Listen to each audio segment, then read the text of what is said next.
지난 7월 한미가 협상을 통해 상호관세 조치를 15%로 낮추는 데 합의했습니다.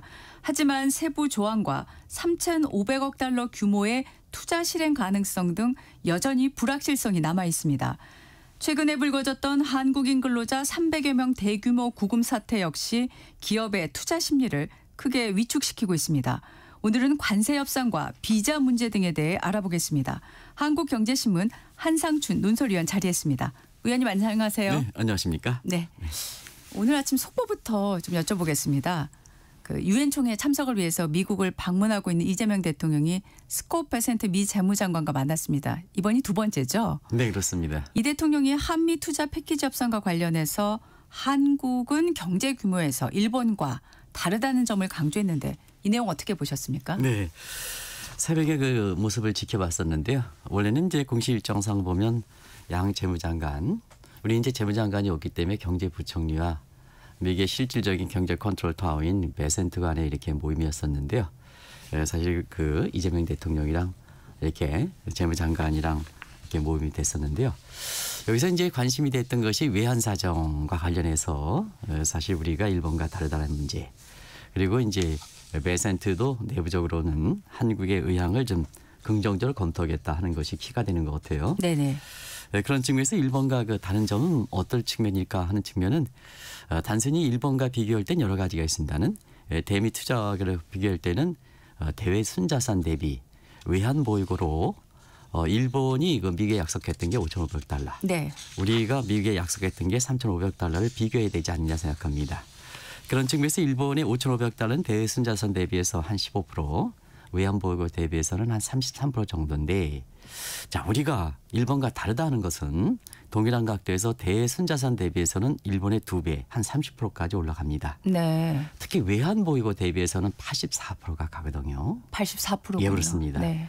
그렇기 때문에 사실 그 대외 대미 투자에서 미국의 요구대로 수정 없이 우리가 통과됐을 때는 대통령의 말씀대로 외환시장 혼란, 뭐 여러 가지 뭐 제2의 외환위기 이런 문제가 이제 대기되기 때문에 이런 일본과의 비교해서 한국의 대미 투자 규모의 어떤 부적절함 이런 것을 좀 제기한 것이 아닌가 하는 이런 생각이 듭니다. 네. 베센트 장관은 대미 투자 협력 분야에 대한 이 대통령 의견을 미국 행정부 내부에서도 논의하겠다 이렇게 답변을 했는데 이런 발언으로 앞으로 협상이 긍정적으로 갈 수 있겠다 이렇게 또 볼 수 있을까요? 네. 그 긍정적으로 검토한다면 어떤 쪽의 긍정적 검토일까 하는 그 측면을 좀 먼저 요구했던 사실은 그 가장 우리 입장에선 긍정적으로 검토해 주기를 바라는 게 3,500달러를 좀 줄여주는 거죠.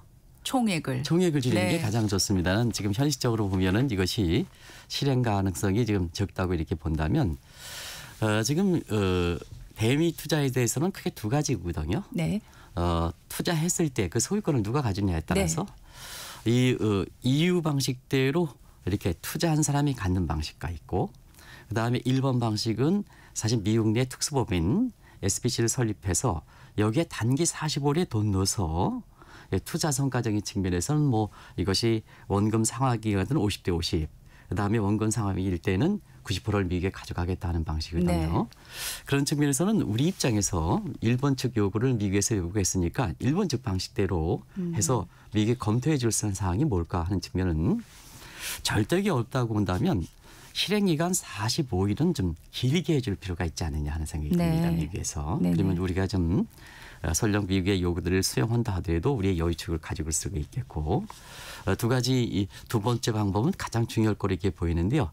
현금을 요구했단 말이에요. 네. 그러면 지금 우리가 그 외환 사정이라든가 그렇죠. 국제 기체 시장에서 달러 표시 채권을 발행하는 여건에서 우리가 비기축이다 통화인 점 네. 그리고 가장 우리나라가 이렇게 특수 채권을 발행해서 이것을 그 달러를 그렇게 소화한다 하더라도 여기에 원달러 안일이 급등할 가능성이 있거든요. 네. 그런 세 가지적인 측면을 감안해 볼 때에는 현금은 안 된다.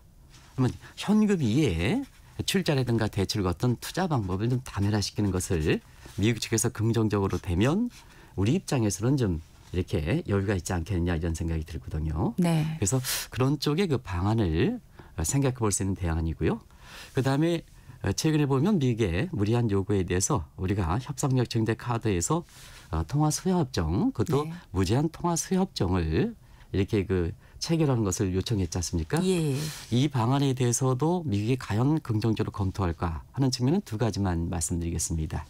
일단 이것은 관할 사항이 미국의 베센트가 아닙니다. 네. 통화 수여 협정은 중앙은행입니다. 중앙은행. 그렇기 때문에 베센트가 긍정적으로 검토한다 하더라도 첫 번째는 미국이 수용하더라도 미국이 별도로 페드에 요청했을 때, 네. 미 중앙은행에 요청했을 때 페드가 어떻게 나올 것이냐는 네. 측면.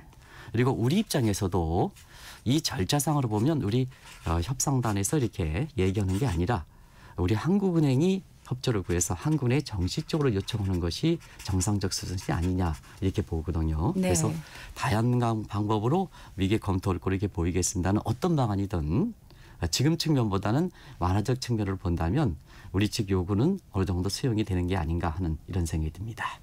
네. 지금 사실 미국 정부가 이렇게 우리에게도 뿐만 아니라 다른 나라들에게도 이렇게 투자를 하라고 요구를 하고 강하게 압박을 하면서 동시에 최근에 이제 비자 문제가 불거졌지 않습니까?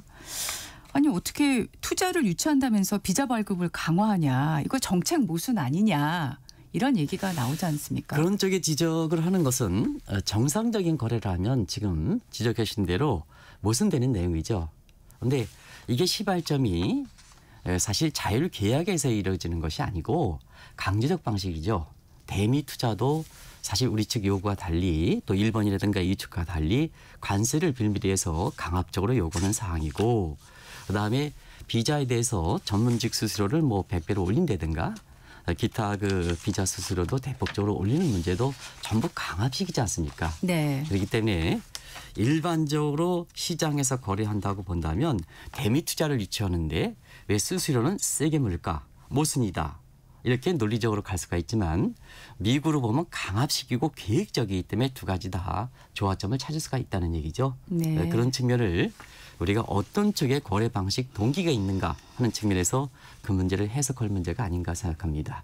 그리고 트럼프는 어차피 사실 국제법에 의존한다든가 미국 내에서 국민의 합의에 의해서 이렇게 모든 대외 정책이라든가 대내 정책을 가져가는 측면은 아니고 트럼프의 어떤 행정명령에 의해서 모든 조치를 가져가기 때문에 이 행정명령의 성격으로 본다면 어떤 쪽도 가능합니다. 무엇이든 가능하다. 무엇이든 가능합니다.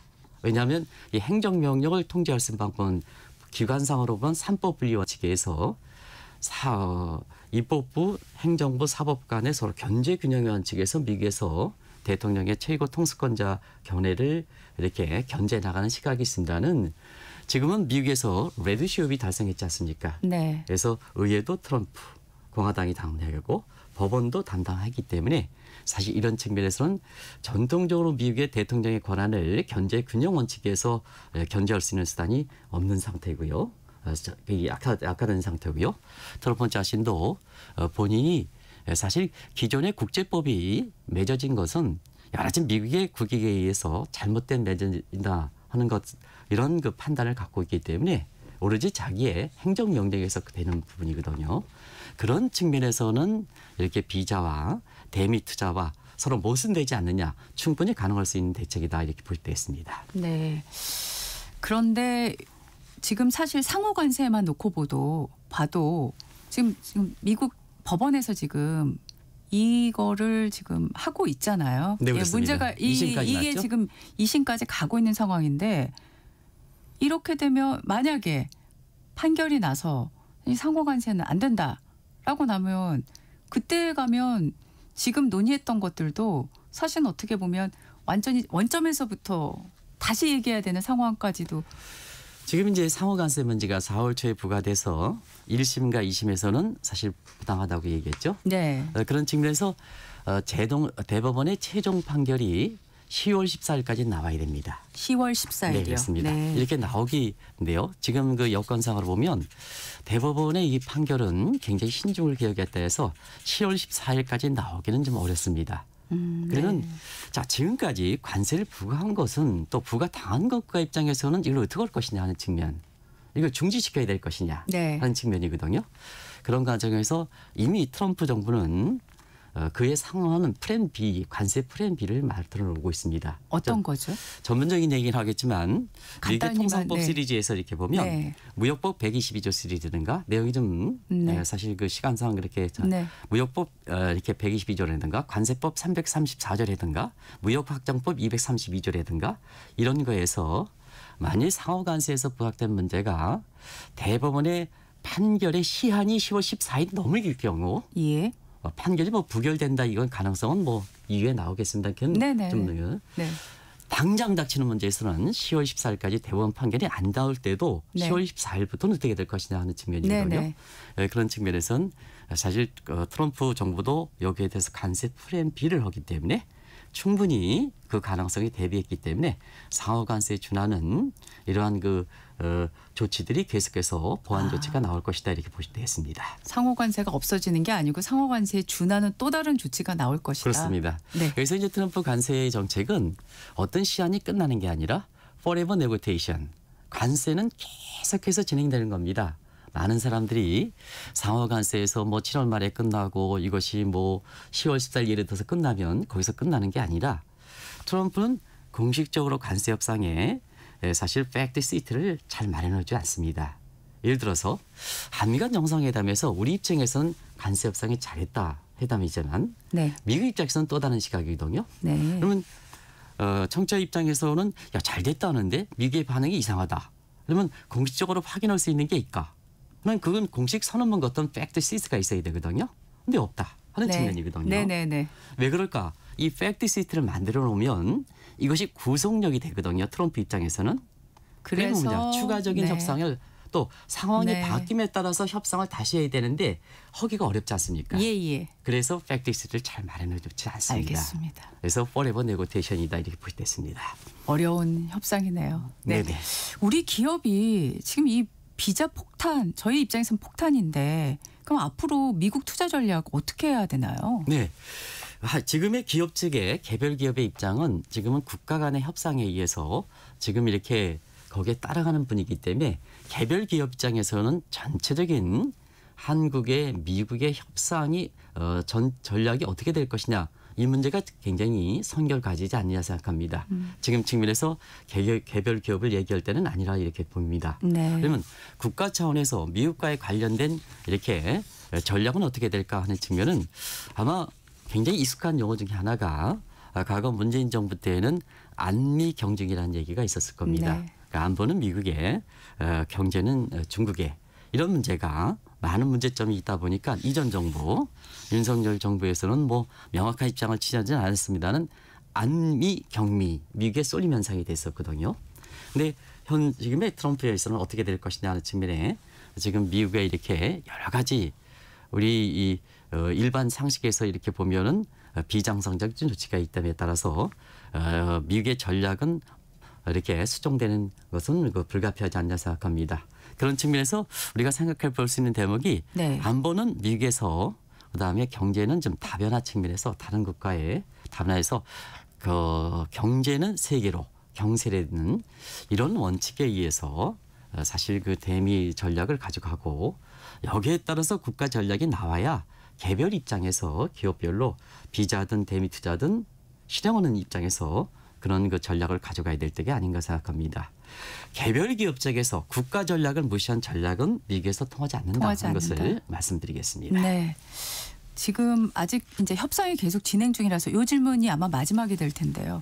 그렇다면 이제 결국 정부 대 정부가 이 문제를 해결할 수밖에 없는데 우리 정부가 3,500억 달러의 이 통상 문제뿐만 아니라 이 비자 문제를 어떤 식으로 풀어가야 될 거라고 보십니까?